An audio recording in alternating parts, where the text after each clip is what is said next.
Well, hello everybody. My name's Francesca. I am the founder of Mastry and Hypnobreathwork, and here joining me is Stephanie Madson, who is an intuitive dating coach as well as a Hypnobreathwork facilitator, and also known as my best friend and cousin. And we just thought it would be fun, or I guess I thought it would be fun, if we got on here and just had a really raw and candid conversation about relationships. In the past few years, we've been doing a lot of personal development work, specifically on relationships. And it's not something that I often share on my social media or even in my coaching. And you're probably the one that hears all of it the most. I know all the details, You know, yes. all the messy details. And I thought it would just be interesting if we had a conversation, as we do, between best friends, and shared some of the beliefs and some of the patterns that we've healed and reprogrammed, and maybe it would be helpful for others. So here it goes. What do you say? Let's do it. Let's do it. All right. Well, we just recently came back from hosting an epic Bali Hypnobreathwork retreat. It was so special. It was absolutely insane. And Steph, you hosted the specific relationship workshop. So why don't we start there, because it's fresh in our minds. Tell us a little bit about what that relationship workshop entailed and how it went for people. Oh, our retreat was epic. So the retreat itself is already just by design the most amazing experience. But I think what was really interesting in my workshop was, so for the relationship workshop, I really designed it to be an in-depth conversation more than anything. And we just got into conversation on all of the personal relationships in our lives and kind of how they've impacted us as people. And what really set this year apart, I think, with the retreat was the group of people we had and how special they were. And walking into it, you probably couldn't have put together 8 more different people.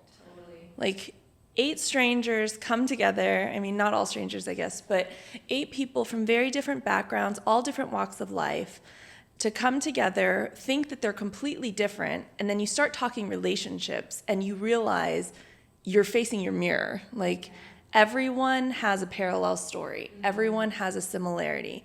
And I think the 2 biggest takeaways we had kind of from that day especially was people who are doing the personal development work and have a spouse and they're kind of outgrowing the spouse almost, or working ahead of the spouse, but also having a spouse who is curious and interested, but maybe just hasn't done that level of work yet, and kind of the struggles you can go through in that relationship.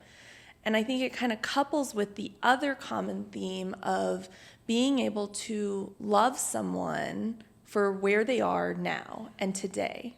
And it works both ways, because one of the points that was made on that day was about, as a partner coming into this or coming out of the experience and going home and having your spouse or partner treat you or react to you as your old self, but now you've done all this work, but their narrative is of the person that you were, and then you're reacting because you're somebody new. And so learning to love somebody without any expectation of them changing, and then just kind of embodying the change that you want. And we kind of talked about how that could lead people to lead their spouse a little bit towards their journey, but also not expect it out of them. Yeah, it's almost like just inspiring them through their own energy. There was one cue that you had in your session where you said, you know, how do you want to show up? Like, how do you want to show up in relationships? And I dropped in when you said that cue, and I was like, okay,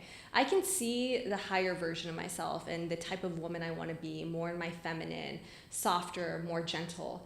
And I was visualizing that with my current partner, and I was like, okay, I can see that.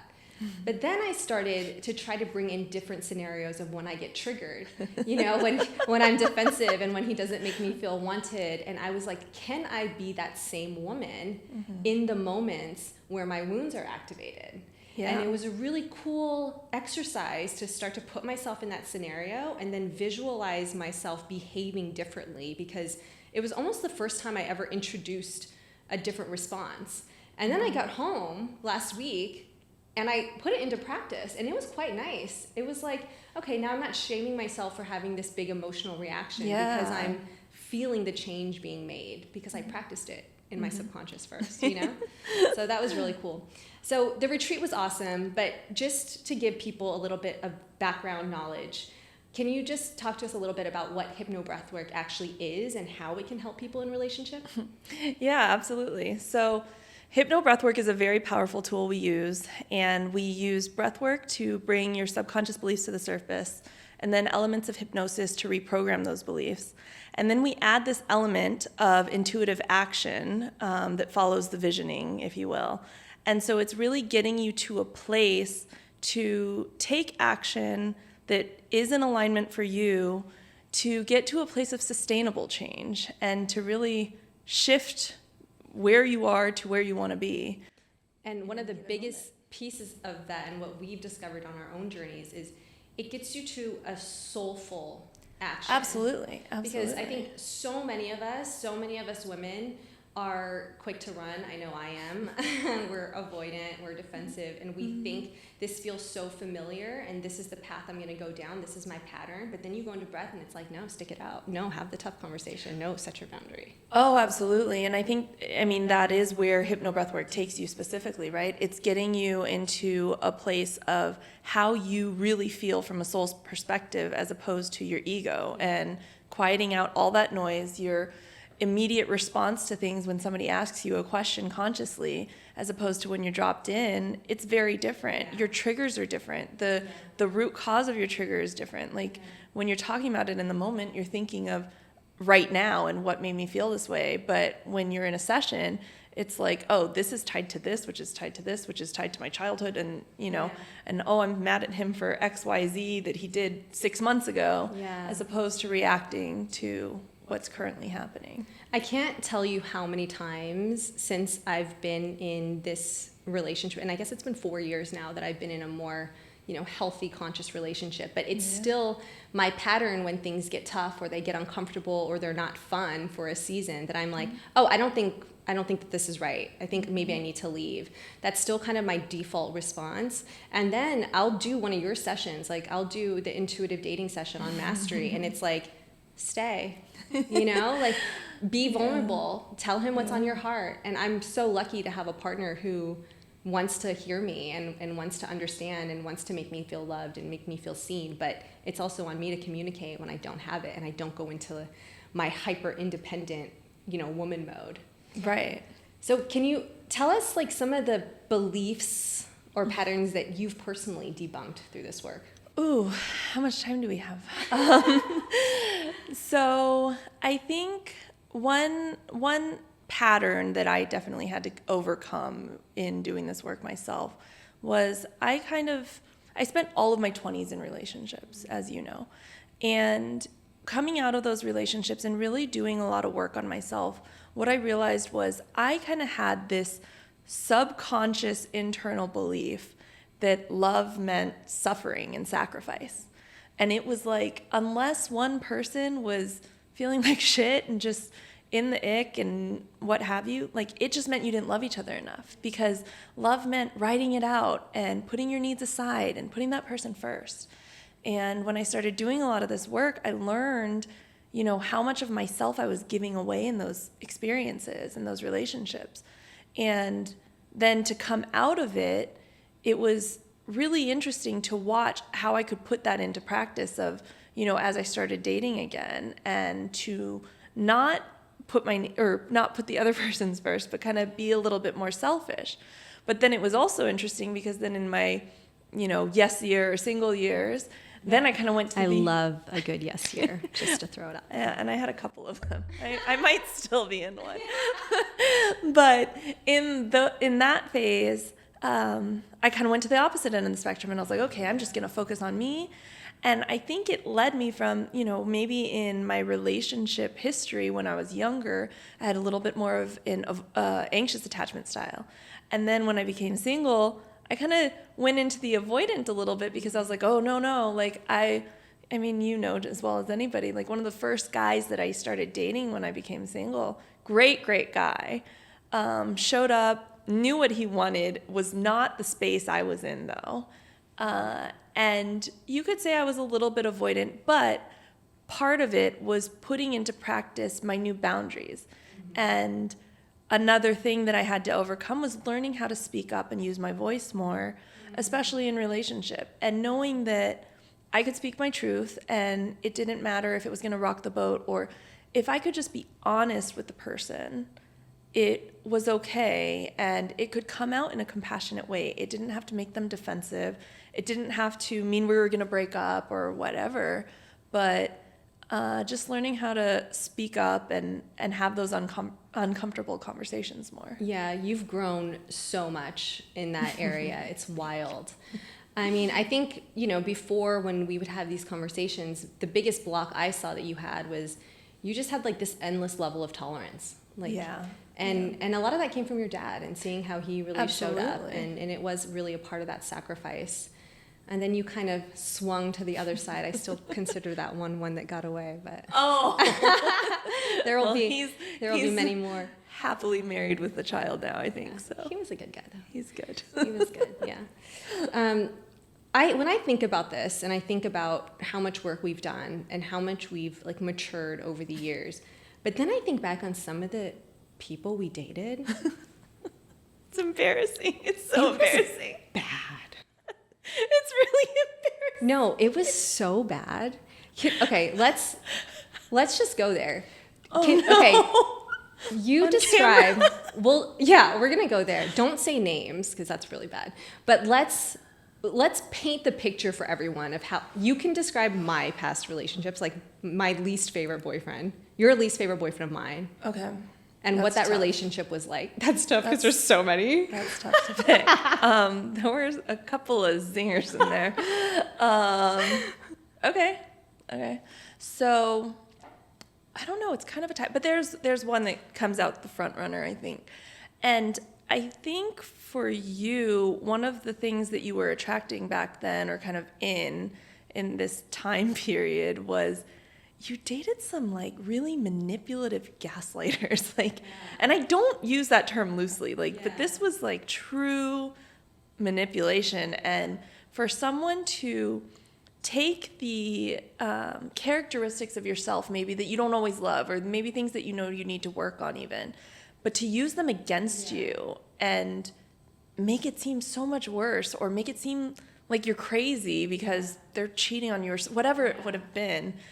That was really bad. And when I kind of started the growth journey and I wanted to blame sort of some like sociopathic behavior, I had to really look inwards and be like, what are the parts of me that are so broken that I would accept this behavior, that I would tolerate this in my life? And I think I was coming off of a relationship that we've both kind of glorified, that we're still really good friends with him. But towards the end of that relationship, we really stopped being intimate. Our sex life stopped years before we ended the relationship. And I think that took such a toll on my confidence, that the people that I ended up dating after were ones that I had really intense sexual chemistry with. Ones where, the intimacy was so extreme that it made me feel loved and it made me feel wanted. And I really substituted sex for love and, emotional intimacy. So I really went deep on the other end of the spectrum. I think that's common, though. I think we all kind of do. I mean, even if you look at the two relationships in my 20s, I went from one polar opposite to the other as far as in terms of how they were treating me in that moment. Equally gross, but in different ways. We already said they're embarrassing.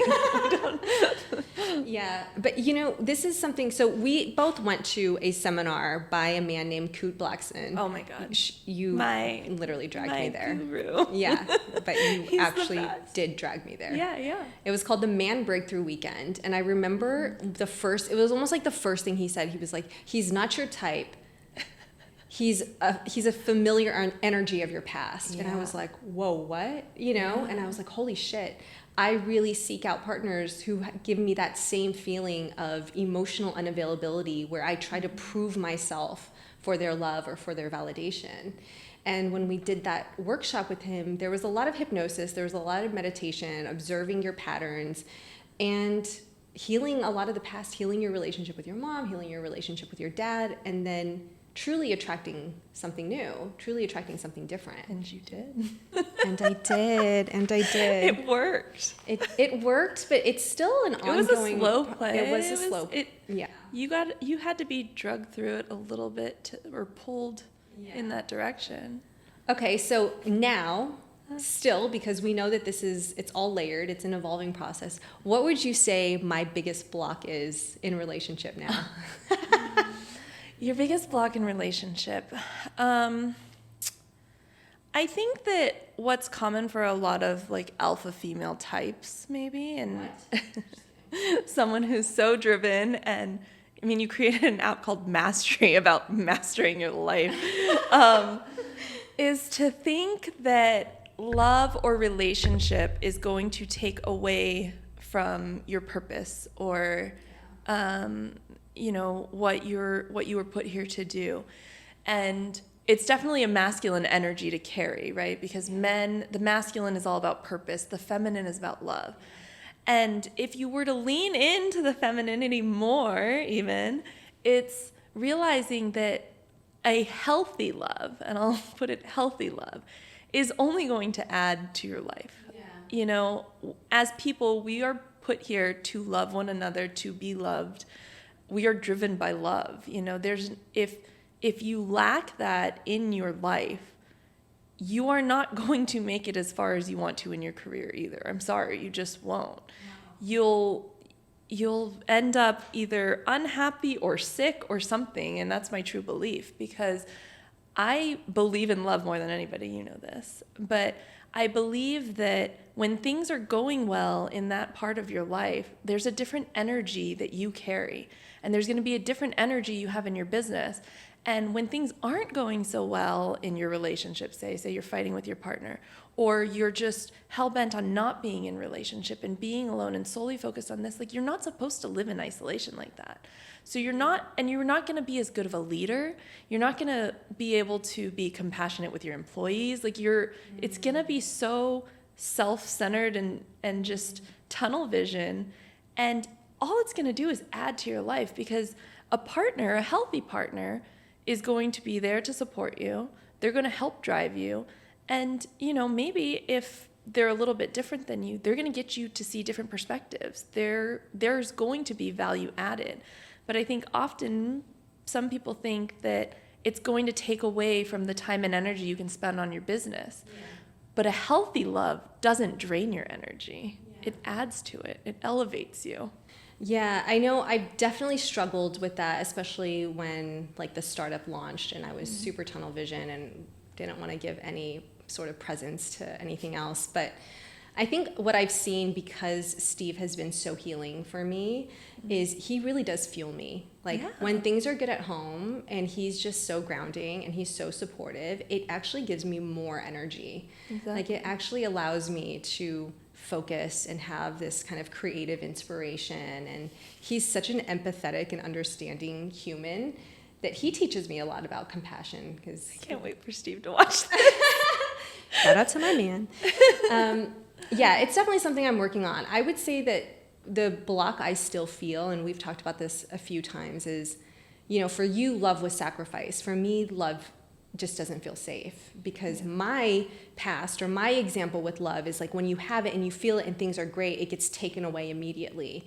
And just for background, my father lives in the Netherlands, and so I would spend summers with him and we'd had a great time, and then I'd go back to the States and it'd be radio silence. So I had this very choppy, kind of past, and a lot of abandonment issues came from that because there was so much ambiguity. So now when I feel myself being so in love and so happy, I'm like, oh shit, I'm just gonna wait for the other shoe to drop. And I've shared this with you. I'll get some really dark thoughts about what's going to happen. So, and I know that there's been other people who have told me that they've felt similar things. What would you say would be a good exercise or a reprogramming or maybe even an affirmation for someone who struggles with feeling safe in love? So one of my favorite energy healers from Bali a few years ago gave me a piece of advice, and it's a mantra, if you will, that I kind of live by now. And it was, love as much as you can and break your heart as much as you can. No. And I know it sounds so brutal, but I think it kind of ties into everything, because if you think about it, even the worst heartbreaks that we went through and everything that you've gone through to any certain point in your life, it teaches you something, and you always get through it. It's just the fear of getting through it, right? And so if you can learn to just go all in, love, be present with it, enjoy those good moments, know that it can be happy, know that you have the right to be happy, and you can just enjoy it. It doesn't have to be bad. There doesn't have to be any tragic ending. I mean, I think we've just watched too many rom-coms and like sad, yeah. But going all in on love and relationship and just being present with it, nothing's meant to last forever. We're not here forever. But you can love somebody fully and appreciate them for who they are, how they show up. And, as you get through that, like, say it doesn't end happy. Well, when you look back on it, you're going to see the lessons, you're going to see the growth that you had, and the journey you went on, and you're also going to remember the good stuff. It's not just the bad stuff, Even now, like when we look back on old relationships, maybe we remember some of the negatives, but there was a purpose for each person to show up in our life, and they help guide you through something, or they show you parts of yourself to help you grow through. Yeah. So to me, it sounds brutal, but it's worth it. It's wise, Steph. It sounds wise. Probably easier said than done. But again, that's why we use the hypnobreathwork, because it's really easy to intellectualize all of these concepts, but it's much more difficult to experientially feel them in our nervous system when we get into that state of, oh, I'm about to go through this heartbreak again, or the pain's on the other side, right? Oh, 100%. And, I had a good example with that, because this practice has become so prevalent for me, obviously. I use it every day. And for example, last year, I was dating someone but things just shifted and changed through time. But in that experience, it was really interesting because, it was in the beginning of Mastry, and I'm using the app sessions. I'm building sessions for the app.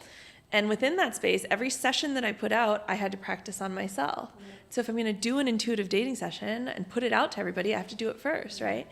And the best part of that is when we end in the action step, and making this a part of my daily practice, that was really important, was to take the action. And that relationship was a really good example of moments where I had to practice a lot of vulnerability. I had to speak up a lot. I had to say a lot of uncomfortable things. I had to address things as they came up for me. I would come out of a session and it was like, invite him to meet all your friends. Oh my God, it's our second date or something. Like, that's so embarrassing. Yeah. But then I would do it, and then he would show up and things were great, and the way that it shifted our dynamic and led the relationship. When things started going south, like, I had to send the letter, I had to say the thing. And when you do it and you get that release off of you, it opens your energy up to something completely different too.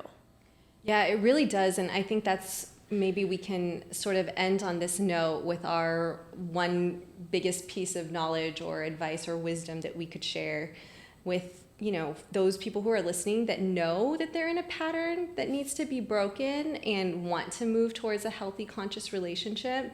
If you could think about maybe what you would say to them. I think to people who want to do that, one piece of advice I would have, and I think that a lot of people have this belief, especially when you start doing personal development work, that you have to be this whole healed person before you can get out there and date and meet someone.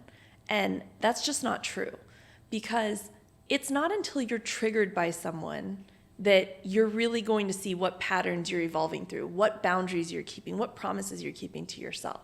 Because anybody can react however in isolation. You go off to Bali by yourself, yeah, you're going to be in bliss and everything's fine and nobody's going to make you mad and it's all good. You come back to reality and your partner does something that would set you off normally. How do you react then? Yeah. Or you start dating again after being single and heartbroken, and you go to dinner and he pulls out his phone and he's texting somebody, what's your immediate response? Is it an anxious person who thinks, oh, he's texting another girl? Yeah. Or are you secure now? You know, can you be present? Can you be in the moment? And honestly, dating's supposed to be fun. It is so much fun. It can be so much fun. I have a great time dating. So. You do have a great time dating. But you're also open and you're also ready, and you've been doing a lot of work on yourself. And I think that was the biggest shift for me, was learning to feel whole on my own. Yeah. And honestly, that probably came from like my first solo trips and going to retreats and investing in a lot of this work. I mean, I was very different when I came out of those experiences. Absolutely. And as much as I will encourage people to get out there and date, I will also encourage you to date yourself. Yeah. Like, learn how to be alone and enjoy it. You know, I love going to dinner alone. I love my solo time. Yeah. It's time for you to reflect and use these experiences. Like I said, not everybody has to last forever. Not every person you meet has to be a forever partner. But use this as an opportunity in this time to figure out what you like, you know, cleanse your palate a little bit, and figure out who you are as a person, so that, as you step into that space, you aren't going into old patterns. And you will attract a completely different caliber of person when you learn to truly love yourself and be okay with yourself and feel whole on your own. Then anyone that comes into your life is really added value. It's a bonus. 100%. But I will say, I did a full year of spiritual sabbatical travel healing, and I was like, yes, I'm healed. And then I texted my ex and was like, oh shit, I guess I'm not healed. Yeah. And they brought forth a new layer. And then I met the new person and saw all the things. So it's an evolving journey. But I feel like we really have kind of cracked this super tool to help people move through and reprogram these blocks in real time. I have this sort of highlight reel on my Instagram page, and it's quite embarrassing when you look back at it, but it's all of the things. It's in my relationship highlight reel, where it was intuitive for me to document all the beliefs that were coming up for me. Mm-hmm. And you get to kind of watch my journey going from this girl who had just so much contempt and resentment for men and devalued relationships to unblocking my fear of cheating on someone, like my inability to stay in a relationship, my fear of being, only sexually desired. Like there's so many things in my subconscious, and then you kind of see my journey onto meeting Steve. But you've been my personal coach around this, this entire journey. So just so people understand, I'm typically all about purpose and business and abundance. And Steph is really about love and relationships, and we coach each other kind of in our friendship. Yin and yang. We're the yin and the yang. Yeah. And now you're really stepping into a lot more of that. So tell everybody a little bit about your coaching services and what you have coming up. So I just announced my 10-week program, which is basically the premise behind it. I call it You Can Love And, because it's really it's targeted at people that believe that love is going to take something away from you. And it's a 10-week course that takes you kind of through a personal development journey, if you will. And you kind of get through the root cause of a lot of different beliefs you may have surrounding relationships, but leading to finding healthy love. And then outside of that, I do have private coaching packages out there, and you can find me on the Mastry app and at some Mastry experiences. Mm-hmm. So, yeah. Was I kind of your muse in developing this course?